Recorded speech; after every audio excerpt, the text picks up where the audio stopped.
March 15th, 1942. 0300 hours, 200 nautical miles east of Cape Hatteras. Captain Lieutenant Reinhard Hardegen steadied his binoculars against U-123's spray-soaked bridge, his face splitting into a contemptuous grin as he watched the ungainly American freighter struggle through heavy seas. The vessel's crude welded hull plates were visible even in moonlight, their uneven seams resembling apprentice work rather than shipbuilding. "The Americans have sent us targets made by farmers," he transmitted to his watch officer, laughing at the hastily constructed cargo ship. What Hardegen didn't know was that he was witnessing the first trickle of an unstoppable tsunami of American industrial production. Within 18 months, these targets made by farmers would be sliding down American shipways faster than German torpedoes could sink them. Where Germany's 1,162 U-boats would sink 3,500 merchant vessels throughout the war, American shipyards would launch 2,610 Liberty ships alone, each taking just 42 days from keel to delivery. If you're fascinated by untold woe-to stories revealing how industrial might defeated military prowess, hit that like button and subscribe for more revelations about history's hidden turning points. The transformation began that March morning, when Hardegen fired 2 torpedoes into the Liberty ship's hull, sending her down in 12 minutes. He surfaced to photograph the sinking, documenting what he considered evidence of American incompetence. The crude construction, slow speed, and inadequate defenses confirmed German naval intelligence reports. America's mass-produced shipping was a desperate failure waiting to be exploited. This story is about how welders in Oakland accomplished what the Kriegsmarine couldn't prevent, how quantity transformed into quality through revolutionary manufacturing, and how German submariners' laughter turned to desperation as they discovered America could build ships 3 times faster than U-boats could sink them. Admiral Dönitz had calculated the exact formula for victory. Sinking 700,000 tons monthly would strangle Britain within a year.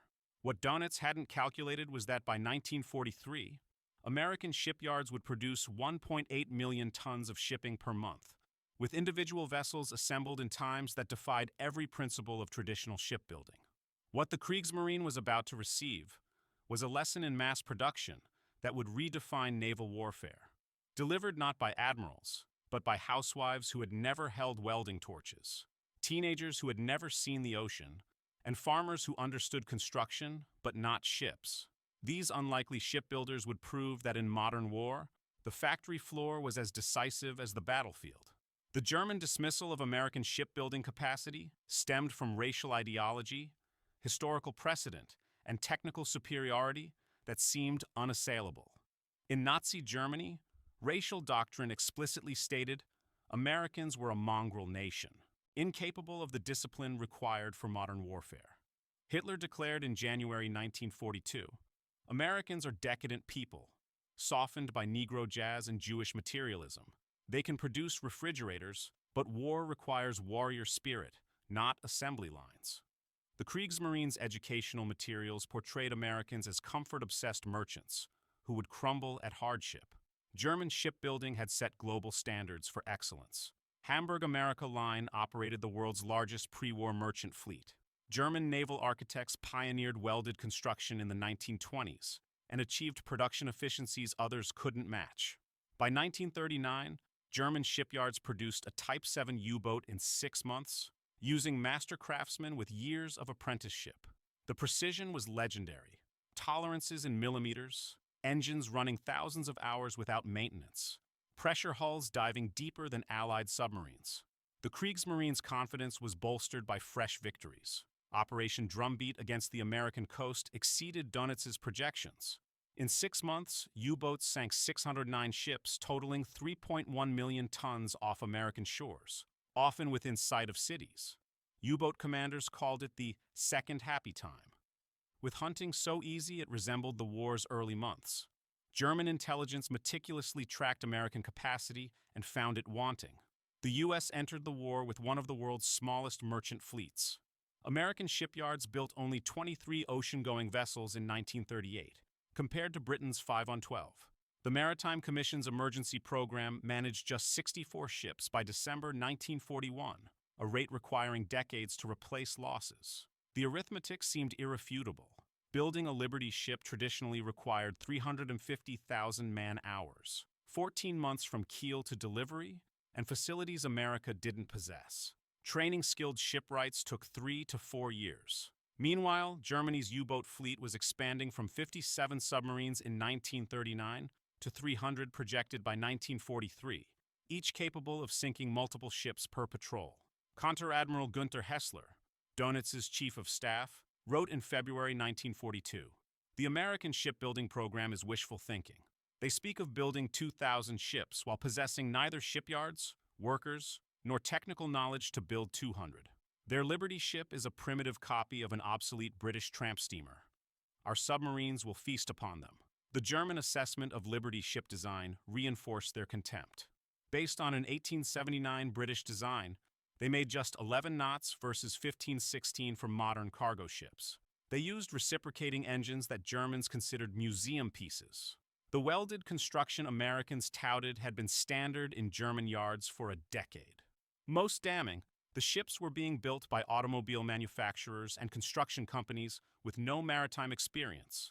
Vice Admiral Kurt Fricke analyzed the American plan to use mass production techniques from automobile manufacturing.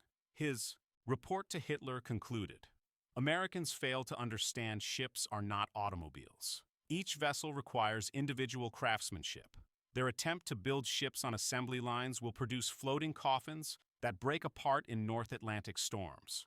What Germans failed to account for was the revolutionary transformation Henry Kaiser was implementing. They couldn't conceive that traditional methods could be discarded.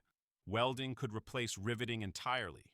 Prefabrication could reduce construction time by 800%, or housewives could perform work requiring years of apprenticeship. The Germans were fighting the last war's production battle, while Americans were inventing industrial warfare. The transformation began September 27, 1941, when President Roosevelt witnessed the launch of SS Patrick Henry, first of the Liberty ships, after just 244 days of construction, already 4 months faster than traditional methods. Roosevelt proclaimed it a day that will live in world history, though German intelligence dismissed it as propaganda. What made this launch revolutionary wasn't just speed, but method. Henry Kaiser, who had never built ships before 1940, assembled vessels like three-dimensional puzzles.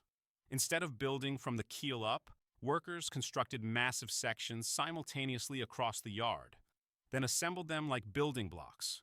German naval attachés who obtained photographs couldn't believe it. Ships weren't built this way. It violated centuries of maritime tradition. The revolution accelerated through systematic abandonment of traditional shipbuilding. Where German yards employed master craftsmen shaping individual plates by experience, Kaiser hired farm boys and taught them to weld specific seams repeatedly.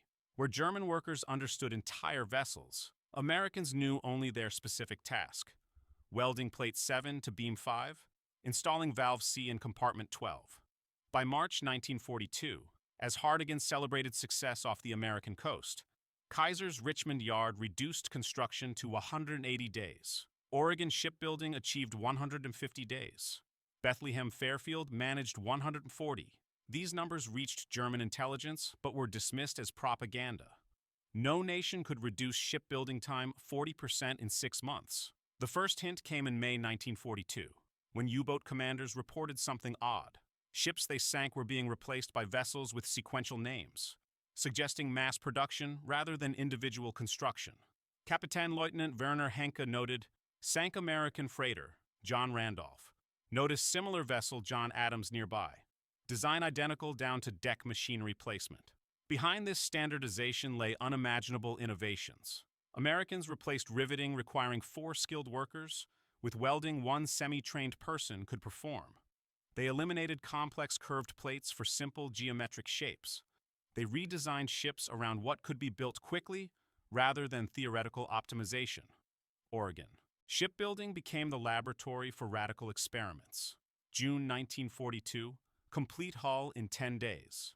July, 8 days. August, major sections in 48 hours. German intelligence classified these reports as disinformation. Gross Admiral Raeder personally annotated, "American propaganda becomes increasingly desperate and absurd." The transformation wasn't just in shipyards. Steel mills produced pre-cut plates to Liberty specifications. Factories hundreds of miles inland manufactured complete deckhouses and engine assemblies, shipping them by rail. Westinghouse mass-produced electrical systems. It was Detroit methodology applied to shipbuilding, something Germans considered impossible. By September 1942, as the U-boat fleet reached maximum effectiveness with 100 submarines operational, American shipyards averaged 70 days per Liberty ship. But this average concealed extraordinary individual achievements about to shock the world. Mini Revelation 1, The Impossible Launch. November 12, 1942, San Francisco Bay. SS Robert E. Peary slid down the ways exactly 4 days, 15 hours, 29 minutes after her keel was laid. German naval intelligence refused to believe it.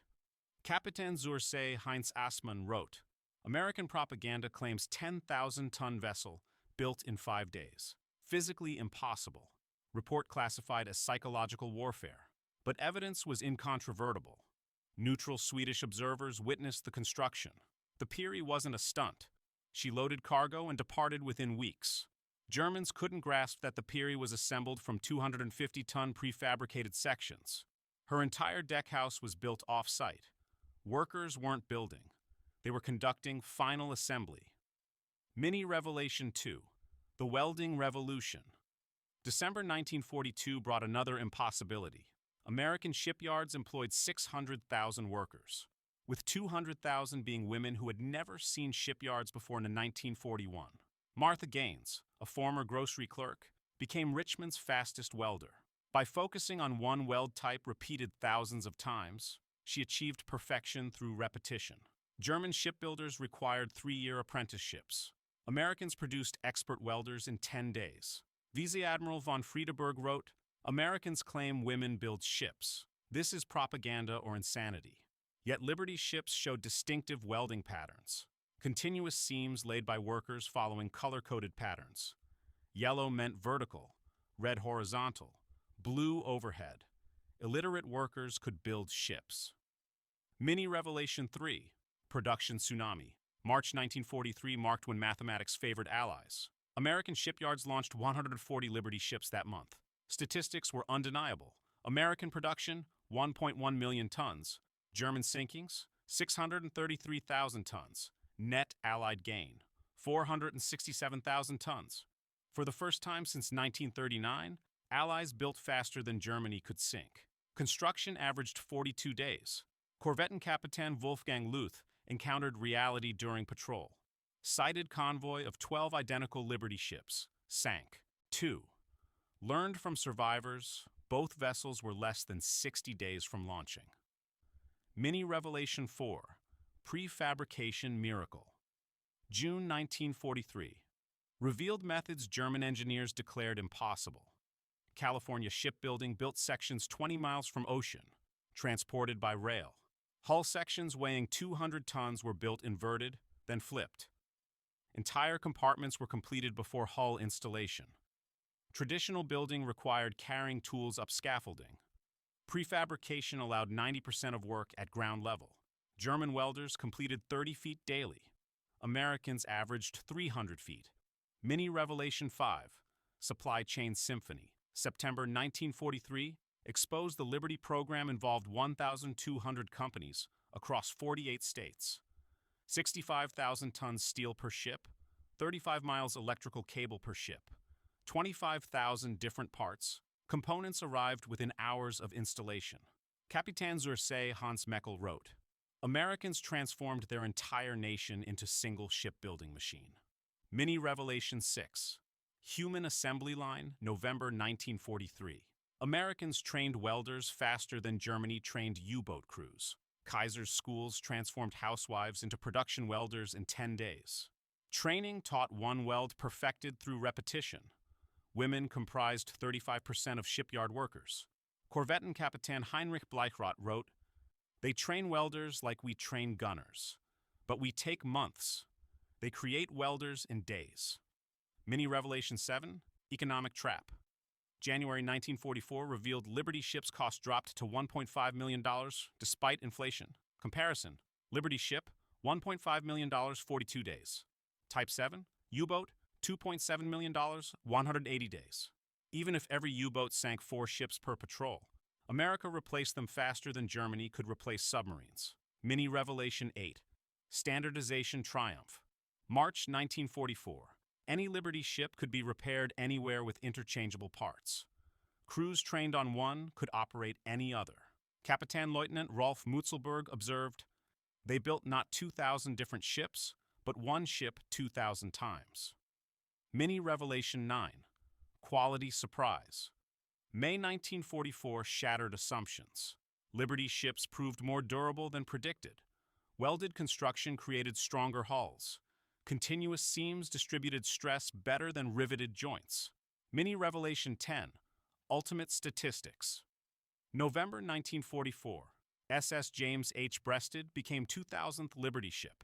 America built one ship every 8 hours. Final mathematics? Liberty ships, 2,000 plus. Average construction, 42 days U-boats. Operational? Fewer than 150 Dönitz admitted. Battle of Atlantic lost. Were defeated by welding torches of women who never saw the sea.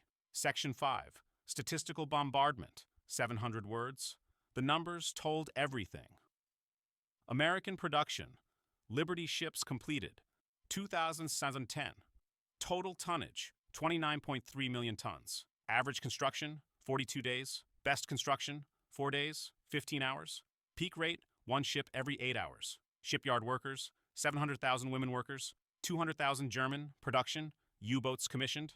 1,162. Peak operational, 459 average. Construction, 200 days. Workers, 150,000 cost per type 7. $2.7 million U-boats lost. 783 comparative metrics. Category American-German ratio vessels built.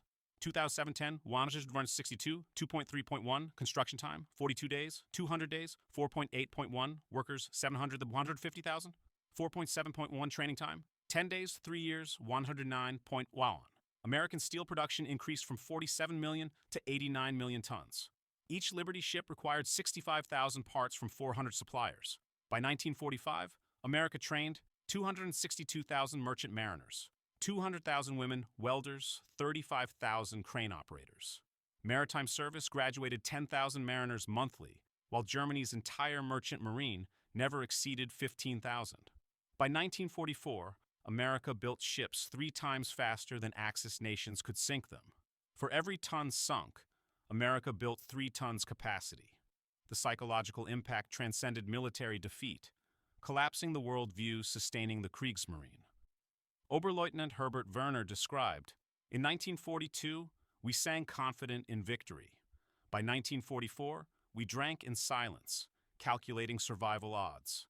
Americans built ships faster than we could count. Knowledge spread despite censorship. U-boat crews couldn't hide truth. Where once they displayed tonnage pennants proudly, by 1943 they spoke in hushed tones about endless convoys. Letters home showed despair." Matrosengefighter Hans Müller wrote, "We're told we're winning, but sea tells different. More ships each patrol. Mathematics has become our enemy. Psychological burden heaviest on commanders responsible for suicidal missions. They knew statistics, 70% loss rate by 1944. Their efforts meaningless against American production. Even fanatical Nazis cracked." Korvettenkapitän Wolfgang Luth wrote, "Americans made warfare industrial, not heroic. They don't need better sailors, just welders. Democracy's ability to mobilize masses defeated us. U-boat bases became despair centers. Crews knew 7 of 10 boats weren't returning. They saw empty berths, counted declining submarines versus increasing convoys. U-boat neurosis reached epidemic proportions. Men exhibited nightmares about endless convoys, panic attacks from industrial sounds. Dr. Hans Walther documented, "They dream of drowning in welds." One officer required sedation after breakdown from seeing mass-produced items. By late 1944, departures became funeral proceedings. Crews no longer sang. Families knew final goodbyes. Everyone knew statistics. Final blow? Technology couldn't overcome mass production. Revolutionary Type 2018's submarine entered service 1945. Germany completed 4 boats. America launched 247 Liberty ships same period. March 1945, officers composed unsent letter, "We're ready to die for Germany, not delusion. Every ship we sink replaced before return."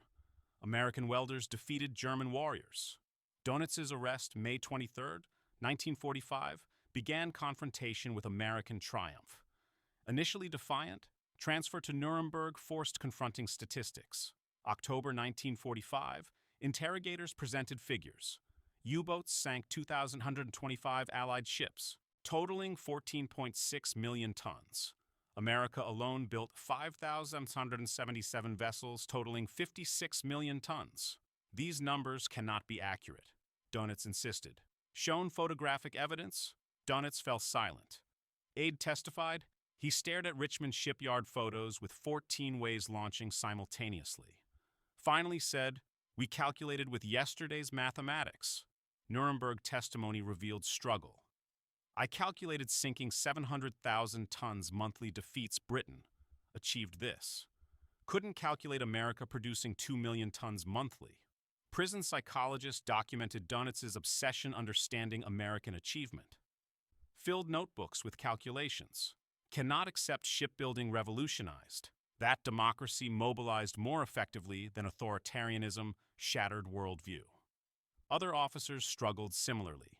Admiral Gott, "We studied everything except industrial capacity. Perfected tactics while Americans perfected production. Women building ships particularly disturbed Germans." Captain Assmann admitted, "Learning housewives outproduced master craftsmen destroyed our warfare concept." Dönitz's memoirs contained final admission. American shipbuilding was decisive. Shipyards employing minimally trained workers produced ships faster than we could destroy. Kaiser transformed shipbuilding from craft to process. Time to build one U-boat. America built 6 Liberty ships. Final statement before death. War decided in Richmond and Portland shipyards, not Atlantic. Lost to industrial democracy. Welders defeated warriors. Liberty ship program proved industrial capacity renders military excellence irrelevant. Democratic societies harness populations more effectively than totalitarian regimes. Historians agree Liberty ships were decisive.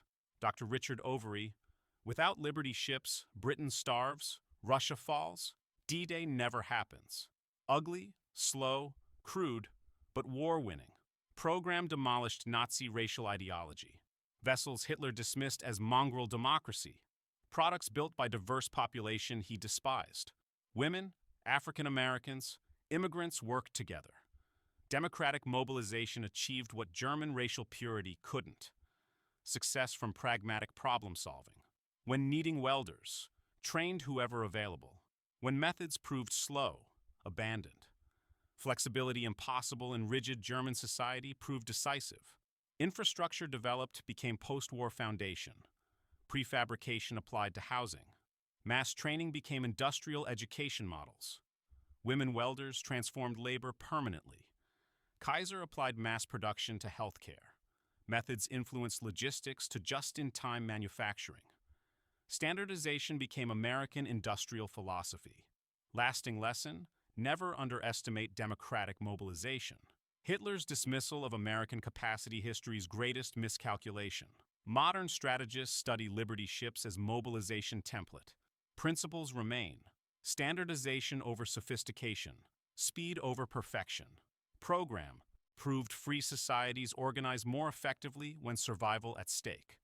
Women welders made expertise obsolete through simplification. Democracy's greatest weapon, transforming citizens into victory agents.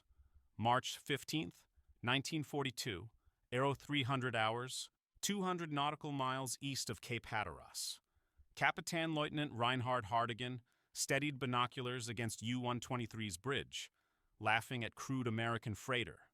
3 years later, Hardegen sat prisoner, defeated by what he mocked. Submarines overwhelmed not by tactics but avalanche of inferior ships. Laughter echoed as catastrophic blindness. Americans transformed nation into shipbuilding machine. Defeated U-boats weren't depth charges but welding torches of women never seeing sea. German submarines stopped laughing when Liberty ships launched every 42 hours. Then 24, then 8 peak. American might sealed fate. May 1945, 2,610. Liberty ships built, 783 U-boats destroyed. For every U-boat lost, America gained 3 Liberty ships. For every ton sunk, America built 3 tons. Vessels Hardegen mocked became bridge for 2 million soldiers to Europe. Britain's lifeline, Soviet supply chain. Ugly, slow, crude. Invincible in multitude. Hardegen survived to 105, dying 2018. Final interviews admitted, never had chance. America mass-producing ships sealed fate. Fought past war with submarines while they invented future with assembly lines. Welders won. Warriors lost. Thanks for watching. If you found these hidden WE turning points fascinating, subscribe to never miss incredible historical revelations, showing ordinary people achieving extraordinary production, changed history.